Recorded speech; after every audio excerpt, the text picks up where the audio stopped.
ですね、今日三宅さん、はい、お時間されていただいてありがとうございました。こちらこそありがとうございます。はい、このチャンネルの目的なんですけども、はい、日本と伝統のものだったりとか、日本を代表するものを海外に向けて、はい、紹介する、発信していくというコンセプトなんですけれども、はい、でその中でですね、工芸の一代表として今日ははい、三宅さん、とお話、できたら、はい、いいなと思ってですね、伺わせていただきました。ありがとうございます。ありがとうございます。はい、そしたら三宅さん、そもそも工芸ってどういうお仕事なんですか？工芸はこう人間が手作業ではい。作る、作品、その作業のことですよね。うんうん。はい、僕工芸という言葉にあまりそのこだわりなく、ないですか？職人という言葉の方が僕好きで、職人。はい、職人ってその作品を壊すことできないんですよ。できないですか？でそれは商品なので売れるものなので、お客様がいらっしゃってそれに対してお金をいただくために作っているものなるほど。が作品、職人が作っているものだと思ってて、はい。お金を払っていただくことってすごいことだと思うんです。なので職人として僕は作品を作ってるっていう感じ、そこにこだわりがあります、ね。ありがとうございます。その職人として一人前っていうのは先ほどの話にもつながってますけど、はい。やっぱ商品を作るので、商品というのはやっぱり納品してお客様が買われた時にこれ商品として納得していただけるものが商品じゃないですか。はい。で職人はやっぱり作ってるとその日の調子によってやっぱミスもあるんですね。100% 出来上がりにはならない時もあって、はい、それをお客様が買われた時に職人は100って思ってなくても 90% ぐらい思ってても収まる商品、リカバリーできるっていうことがやっぱりその一人前だと思うんですよ。大事にしてることを遊び心っていうことが大好きなんですよ。はい、でそれは別にふざけてるとかではなくて、はい、100% 真面目にやるとね失敗するんですよ。硬くなったり、でそこに余裕を持たすために遊び心欲しいんですよ。こんなに完璧にできる上にこんなこうちょっと遊びを入れられますよぐらいの余裕が僕すごい大事だと思ってて、でそこには 120% ぐらいのパフォーマンスが生まれるんですよ。余裕があるので、はい、それすごく大事にしてますね。もっと言うと季節とか湿度とか温度にもやっぱ変わってくるんですよ、出来上がりが。でそこに自分なりのアレンジを得るんですけど、そういうところに遊び心をふざけてるわけではなくて、本当にその遊び余裕を持った作品作りの余裕というか、例えば同じ作品10枚って発注来たとしても、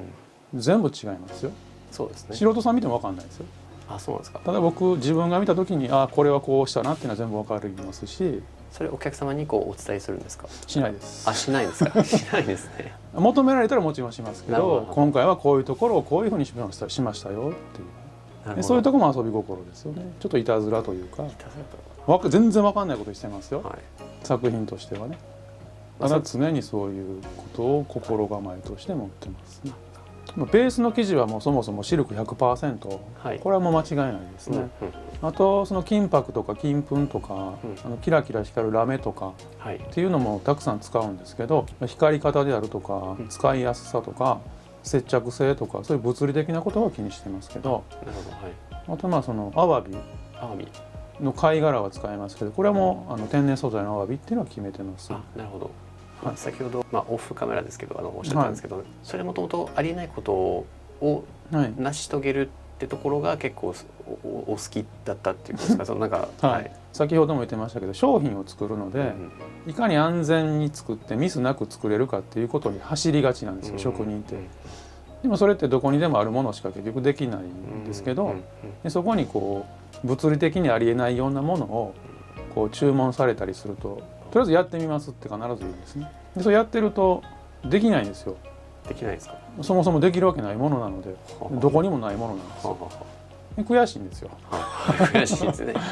なのでできるまでやるっていう。で成功ってそうでしょ？そうですね。諦めなければ大成功しか待ってないので。おっしゃる通りです。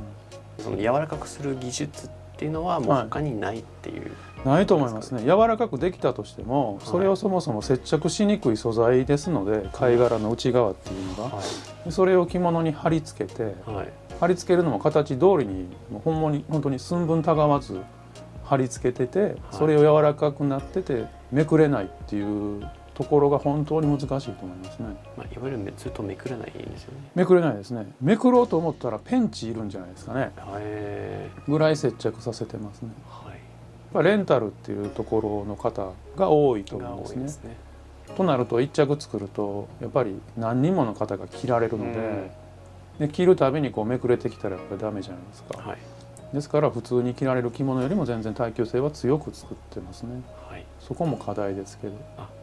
わかりました。ありがとうございます。完全フルオーダーで図案からこちらにもお任せいただいて、こういう出来上がりの商品はもちろん買っていただいても全然結構なんですけど、はい、例えば結婚される花嫁様のその思い入れのある花とかをデザインして、こういう打ち掛けにも一からデザイン図案からするっていうもうフルオーダーですね。なるほど。ブランドについて教えていただけますか？そうですね、 NS プラスというもともとアクセサリーとか自分がアクセサリー好きなので、はい、で自分がつけたいネクタイピンカフスって売ってないんですよ、で、自分で作るっていうとこから始まって、はい、でその時にブランドを立ち上げたのが NS プラスっていうブランドなんで、そうしたら最後に、2つの質問をしていきたいと思うんですけど、まず、三宅さんにとってのその未来とは何でしょうか？はい、もちろん着物を残していくっていうのは僕は使命だと思ってるんですけど、はい、残念ながらそれも自然に淘汰されていくと思っているので、将来着物を着ないその世界がやってくるかもしれないと思ってるんですよ。ただ何かの形で残したいとは思ってて、はい、例えばお金持ちのお家のインテリアとしてこういうものを置いていただくとか、はい、ホテルとかホテルのロビーとかにこういうものがあればいいと思ってますし、でやっぱりこの打ち掛け花嫁衣装のやつ作るのって珍しいですよ、難しいですし時間もかかるの でせっかくここまで作ってきたのでそういう意味では残したいですし、はい、もっと言いましたらその技術だけでも残ったらいいと思ってて、素材土台は全然こだわってないんですよ。着物の生地であろうが、それこそ革であろうが、金属であろうがいろんなものにこう上に簡単に言えば乗せてる貼ってるんですけど、その貼り方はその素材によってやっぱ変えてるのでだいぶ見つけてきたので、はい、そういうのは残していきたいなと思ってますね。ちょっと時間の関係で断ったこともありますか？ないですね。ないですか？じゃあもう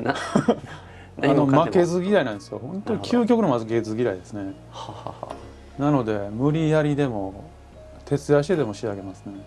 素晴らしいです。もう素敵ですね。それ動体視力がすごく食に大事だと思うんですよ。動体視力、はい、反射神経とか、はいはい、僕は本当に密接につながってると思ってて、それもあって運動をずっとしてますね。何をされてるんですか？いろいろやってますよ。ロードバイクって自転車とか、ロードバイクですか、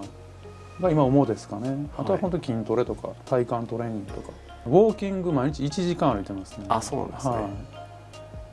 体調管理、体重管理とかね、すごく大事ですね。最後はですね、その三宅さんにとっての、京都とは何でしょうか？広い意味で先生みたいな。先生、教えていただけるし常に見られてるしですかね。京都ってすごいレベルの高い方がすごく多いんですよ。いろんなジャンルで、職人だけじゃなくて、例えばその食べ物屋さんでもそうですし、京都で食べ物屋さんを続けられたらどこの他府県行っても続けられるってよく京都の人は言うんですけど、実際本当にそうだと思ってて、まずい店なんて二度と行かないですし、しかもあからさまにまずいって言わないんですよ。腹の中でまず絶対いかんとこって思ってるのが京都人なんですよ。なるほど。でその職人も一緒で、あからさまにこうだよみたいなアドバイスってなかなかくれないんですね、よっぽどでないと。でその中でやっていけてるっていうのは認められてることを自動的に、違うジャンルで成功されてる方とか、そういう人たちがどうやって成功されてるかとかをすごく勉強させてもらってますね。いろんなジャンルの方と友達になって、その友達の方が僕のことをその方の友達に自慢できるようになりたいなとずっと思ってるんですよ。僕三宅の友達だよみたいなことを僕の知らないところで自慢してもらえたらすごく幸せだなって思ってます。なるほど。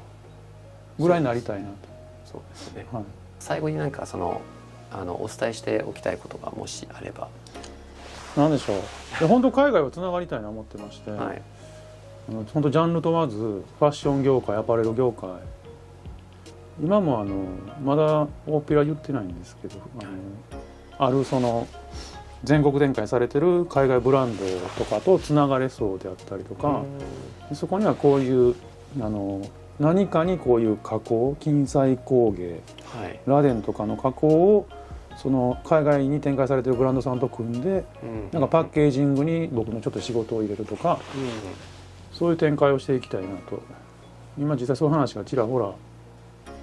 多方面から来てたりするので、そっちの方にちょっと伸ばしたいなと。そうですね。でそうなったことによってまた日本でこういう着物として広めたいなと。